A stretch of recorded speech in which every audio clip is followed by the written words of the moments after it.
Welcome to the Online Success Journey Podcast, your opportunity to discover and learn from entrepreneurs like yourself. This is not your typical podcast, but a place where you can get the real story and find out how real people encounter speed bumps and detours, but journey through to find success. Now here's your host for the Online Success Journey Podcast, Patience.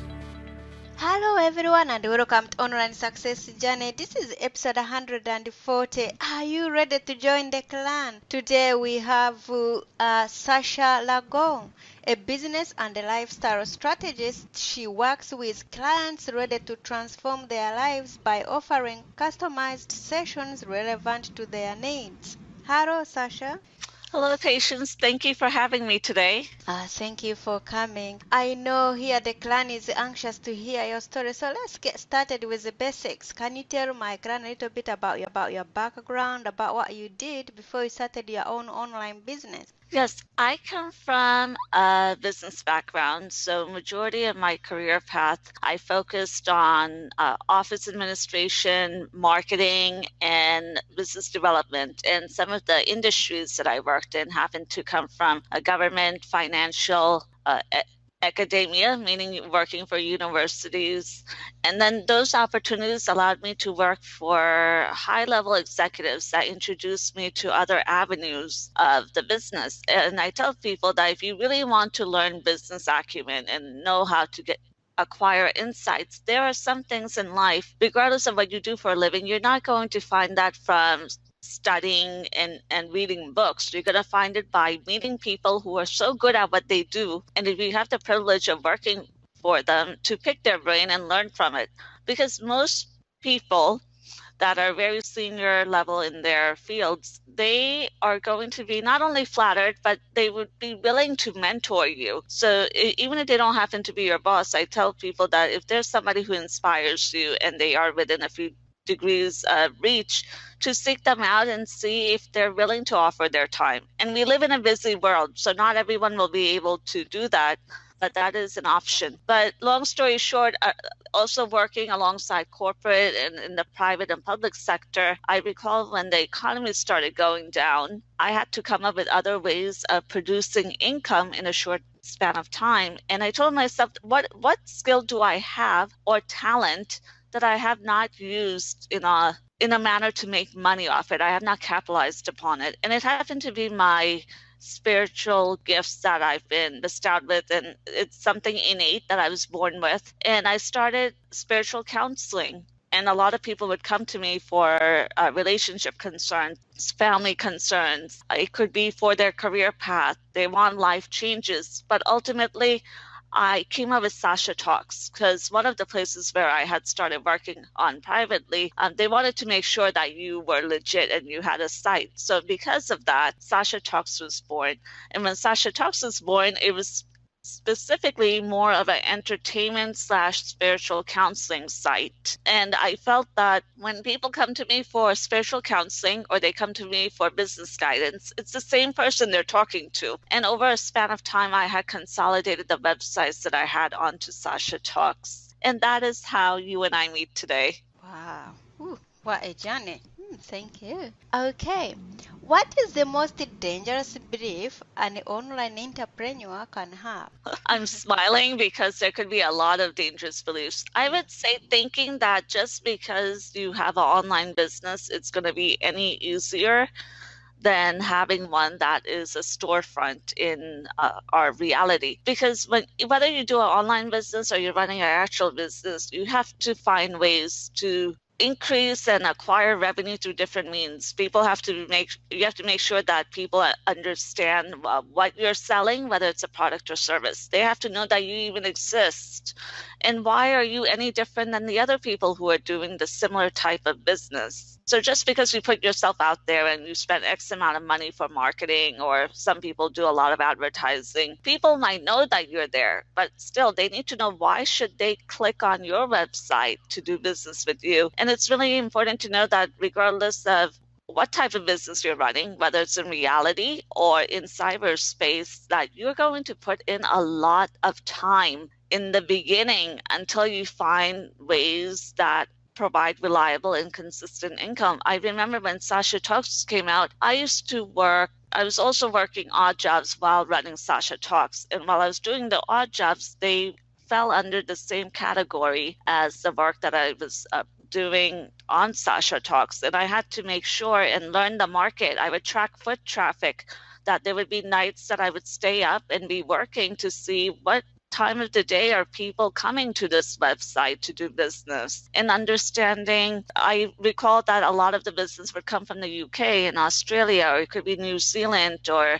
Asia. And that means that you have to change up your hours. Until people know who you are, you have to be accommodating, more accommodating than usual. And then once people have an idea of who you are, they're going to work around your schedule. Started your Sasha Talks and then you moved on to engagement speaking, you go around the other businesses. But why do you do what you do, Sasha? I love what I do and I love my work. And I will say that if I did not love it, I would have left it a long time ago, whether it was online or working for third-party clients.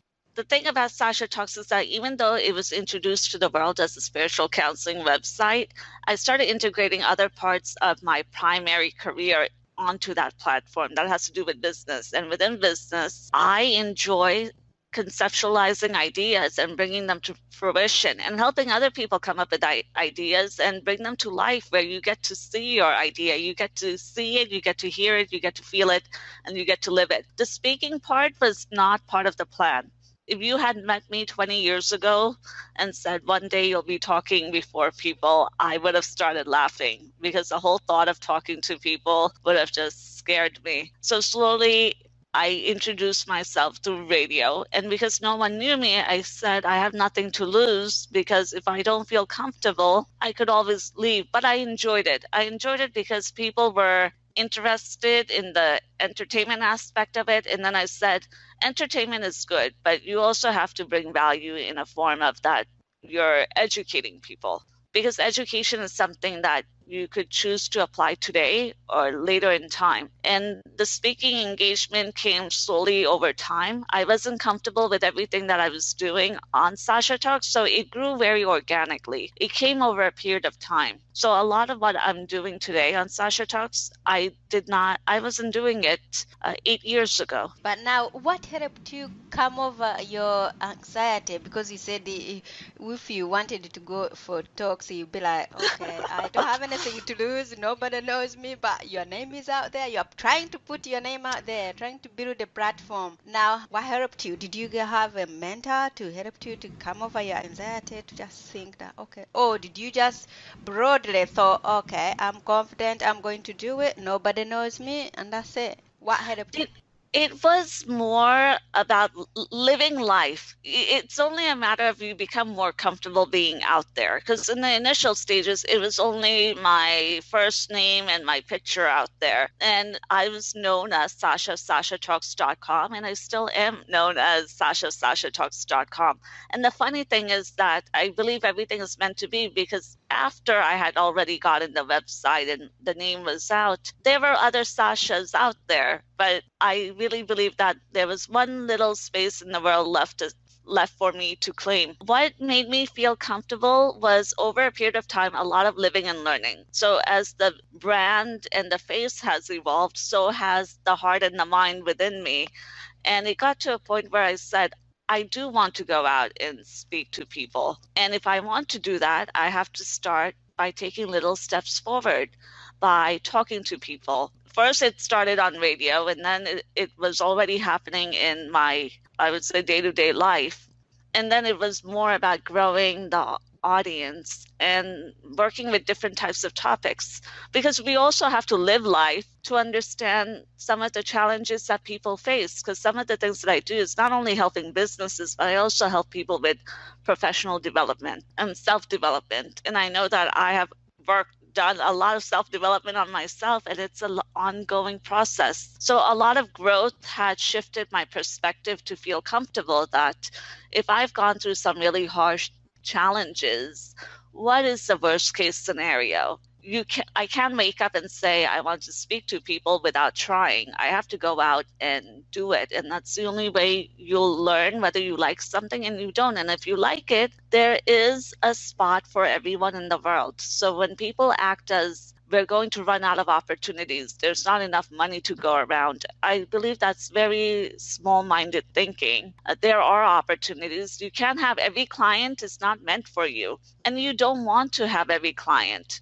I have a very specific type of audience that I address, and from within that audience, I work with the opportunities that come my way. Because when you're new in the market, you're not naive. You're very ambitious, but slightly unrealistic. You will not help everyone out there, and you're not meant for everyone out there. So I tell people that go out with the right intentions, but follow through with those that are worth the effort. Wow, thank you for the advice. Okay, you've been now in 15 years in the business.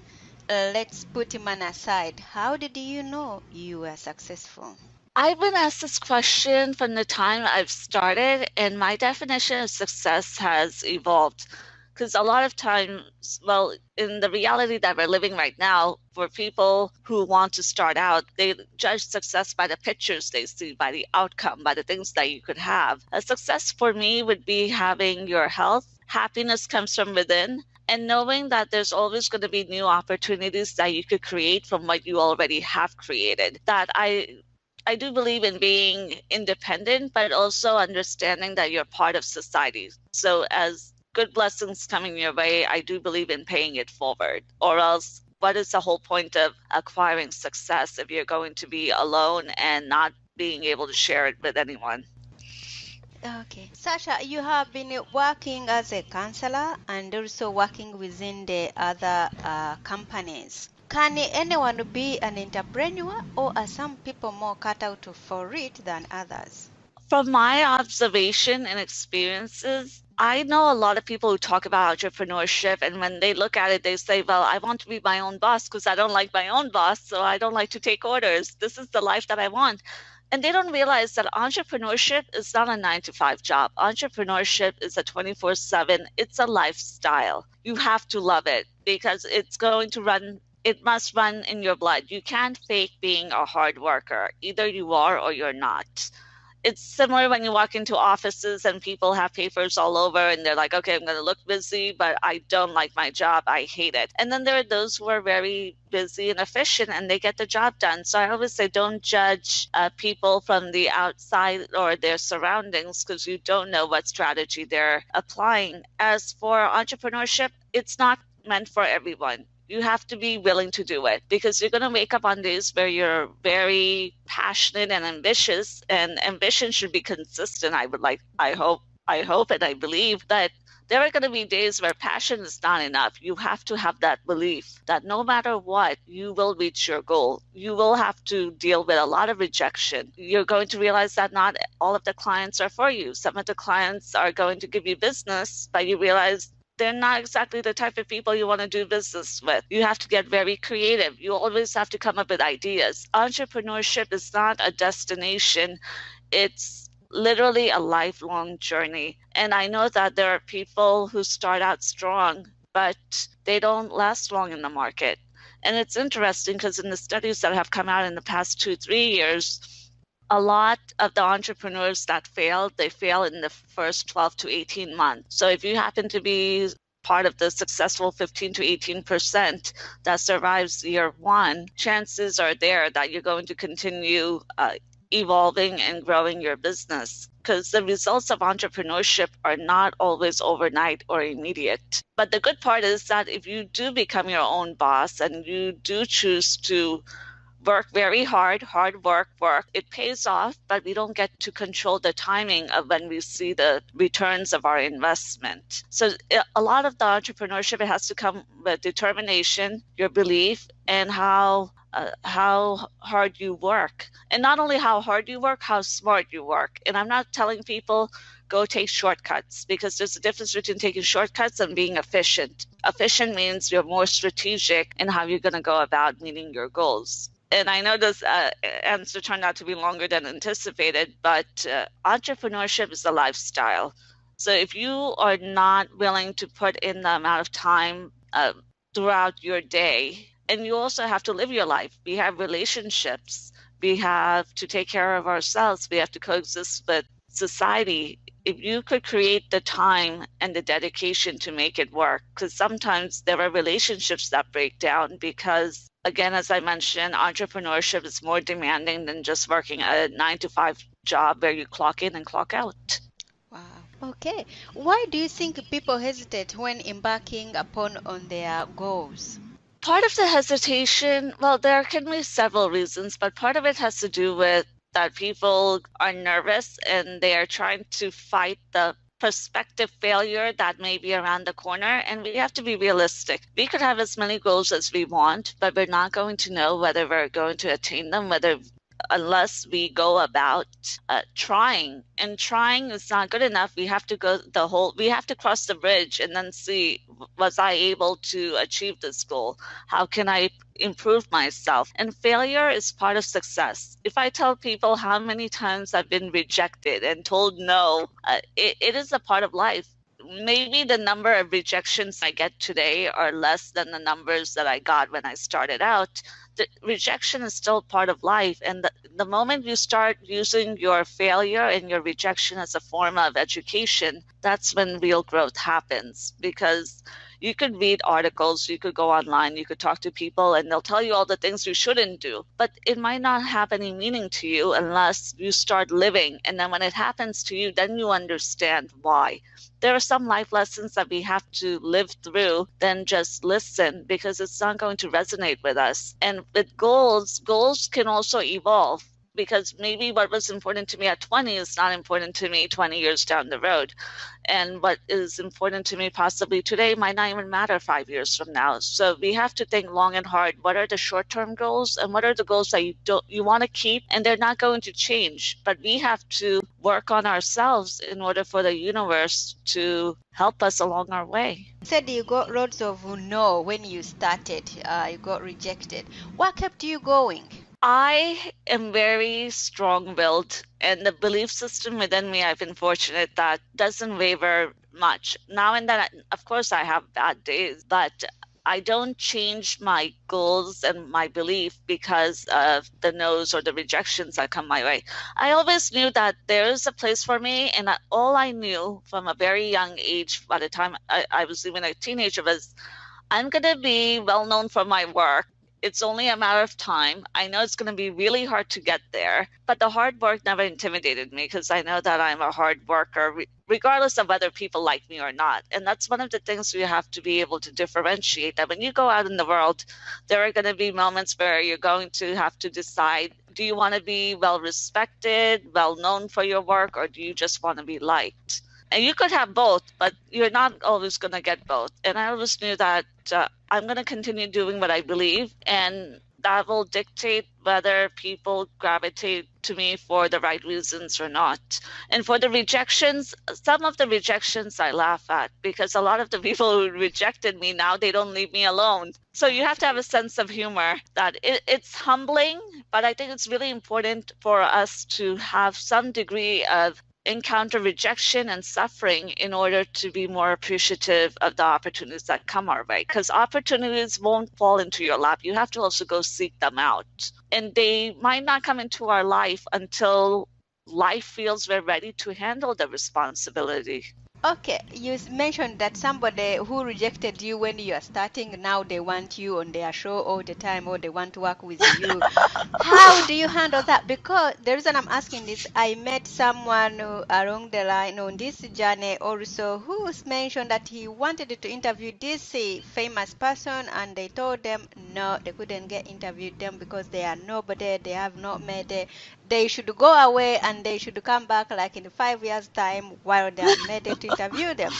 The other person is when that happened, and he went away, and he was lucky, he made it, and he's now a successful entrepreneur. He shared on this journey that he will not go back to ask that person for an interview. So for you, how do you handle this situation? Well, typically when those people approach me now, I still have not entertained an idea to to entertain a partnership or offer them my time, it's not because I believe that if you told me no, I'm not going to entertain you now. It's just I have moved on from my preferences. I respect it, but I see the humor in it, because there are times that I remember it started about 2 years ago. Some people started coming back from the past, and then they wouldn't leave me alone. Every month I would get the invitation and they would leave me voicemails and email me.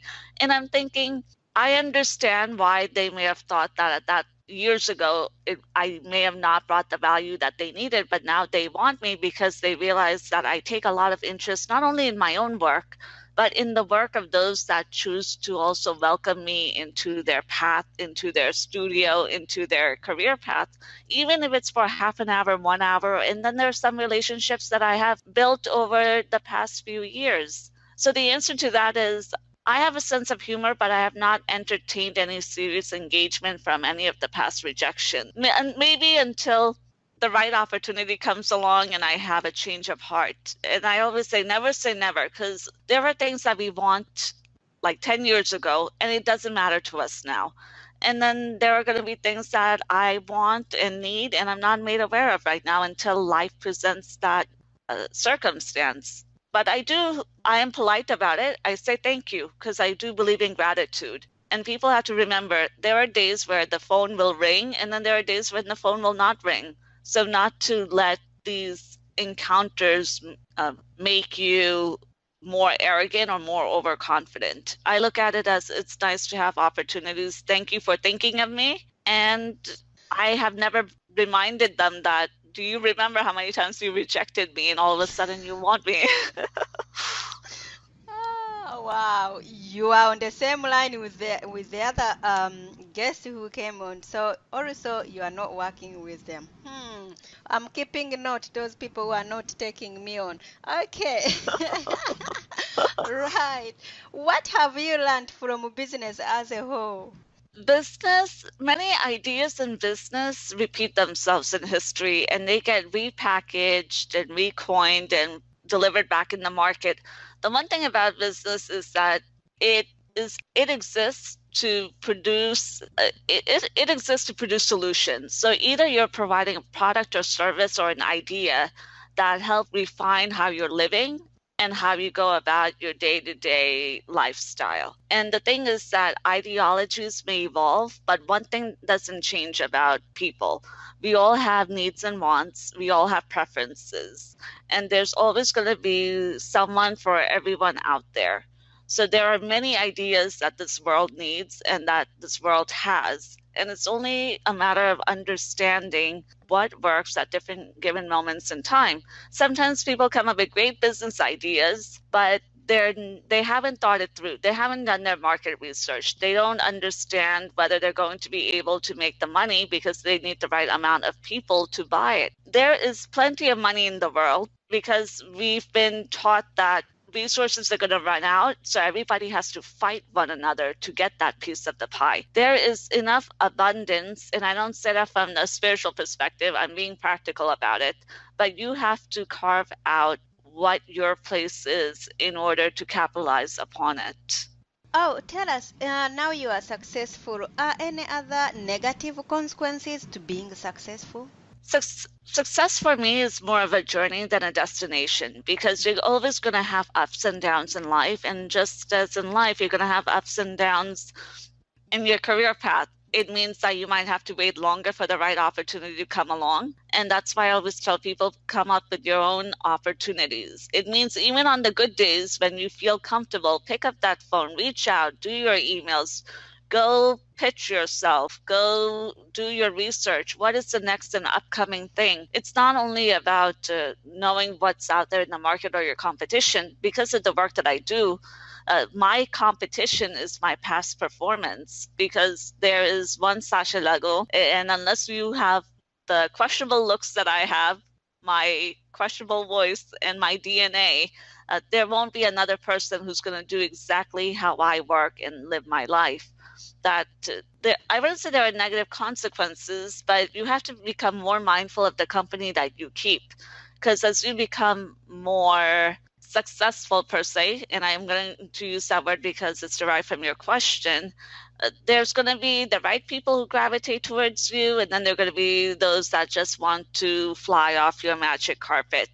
And the thing is that there's only going to be so much time that you could devote to the right people that matter to you in your overall life day to day. So be mindful of the company you keep. I am very picky about keeping positive people around me, and it doesn't mean that they're going to lie to my face and tell me that I'm doing fine even on the day where I did horrible. But positivity means that you want to be people who are going in the right direction, and you want to have people, or at least a confidant or a mentor or so, who will give you honest guidance, and they're there to teach you, to help you, and to critique you in a good way. Because in my life, I am my worst critic, and I have to learn to stop being my own enemy and be kinder to myself. Wow. You mentioned the word mentor. Do you have a mentor in your business? I had them early on when I started out. I've spent more time in the past 3 years mentoring other people than being mentored. I do believe that because of the speaking engagements that I do and I cross paths with through networking, without even realizing it, some of us end up mentoring one another. And I welcome that exchange, because we always get to talk about the products, services, or technologies. It could be anything that we're working on where there's a similarity, and then we say, how do you go about it? How do you make it easier for you? And I have acquired tips in the past 2-3 years very at an aggressive pace. So it is humbling, but I've been mentored since I was a teenager. And it doesn't matter if you're a senior professional or a novice, it doesn't help. Because a mentoring relationship means that you could pick someone's brain and get to know them, and they could also grant you ideas. But remember, no mentor, no one out there, regardless of their title, will do the work for you. You have to go and do it. It's like playing sports. You have to show up for practice every day. So on competition day, you have a good shot of possibly winning and performing really well. Okay, you had mentors in the past. What is the most valuable thing you learned from your mentors? There are two that I have, and we typically don't discuss business as much. We discuss a lot of life. And I would say that both of them told me that you should not give any crap about what people think. Go out and do what you need to do. You're good at what you do, just focus. And one of them is very hard-headed, and I do admire that quality in him, because he had spent at least a year around me that he was able to mentor me without even realizing that he was mentoring me when it came to some life skills that I needed to refine. What is one thing that has contributed to your success? I'm determined, and I have a strong belief system. And when I say belief, I mean that believing in myself on a good day and a bad day, that you need to have something that anchors you down. And by belief, for some, it might be God, universe. I'm not talking about religion today. I'm talking about, at the end of the day, what matters to you. And you have to know what you're willing to sacrifice for it. And then you also have to know what you're not willing to sacrifice for it. When people have that gray area with their goals, sometimes they end up regretting not trying hard enough, or they end up resenting it, because if they reach their goal and they lost half of the quality of their life, it could be in the form of relationships, the breakdown of a marriage, you weren't there for a loved one as they were passing on. I mean, it could be many different events in their life. They're going to have resentment. Okay, Sasha, tell us about your consulting coaching. There's a difference between coaching and consulting, I should specify to people. And I talked about it about 4 years ago. So I think this is a great opportunity. With coaching, it's more when people have a need or a want and they want to reach a goal. The coach is there to make them aware of the tools and the ingredients within them and around them that they could apply in order to reach their goals. So there's a start and stop to that relationship. With the consulting, it's usually when third parties, whether it's a business or individuals, come to you with their needs and wants, and they have questions. And you are there to produce the results and the answers for them, and you give it to them. In coaching, it's more where the client comes up with producing the result, but you're giving them the tools and the ingredients and helping them along that journey. And then I will throw one more word into the mix: mentoring. With mentoring, It's more of an ongoing engagement, and it's left up to the mentor and the mentee of how much they want to engage in communication and activities to learn about. It could be a topic, a craft, or just spending time together in trying to refine.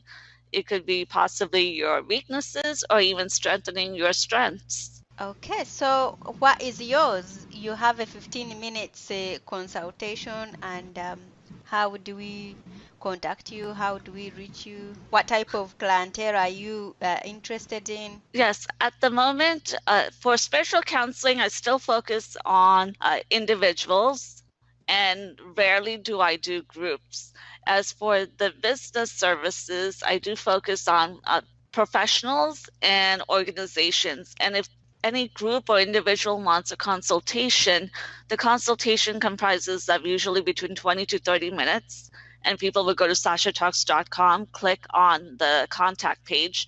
I have started charging for consultations. When I started out, they were free. And with the consultation, they have, in order to even qualify, I have a pre-screening process. They have to answer a couple questions that I have for them in order to even have an idea whether I would be the right professional for them. And it's a good thing, because sometimes people are very impulsive. So this process slows them down. It makes them more mindful before they make a payment and go forth with a service, because I need to know that if they care about what they're seeking me out for. If they don't believe in their cause, why should I invest in them? Because especially when I started out, you realize that you end up caring more for the business or more for that individual than they care about themselves. Sometimes they don't know better. Other times it could be wrong timing, or they're not ready.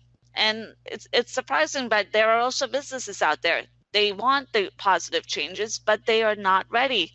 Every business has a heart and soul, just like every person. And if you are not ready, those actions that you engage in are not going to have any meaning. You're just going to turn into a hamster on a wheel. Okay.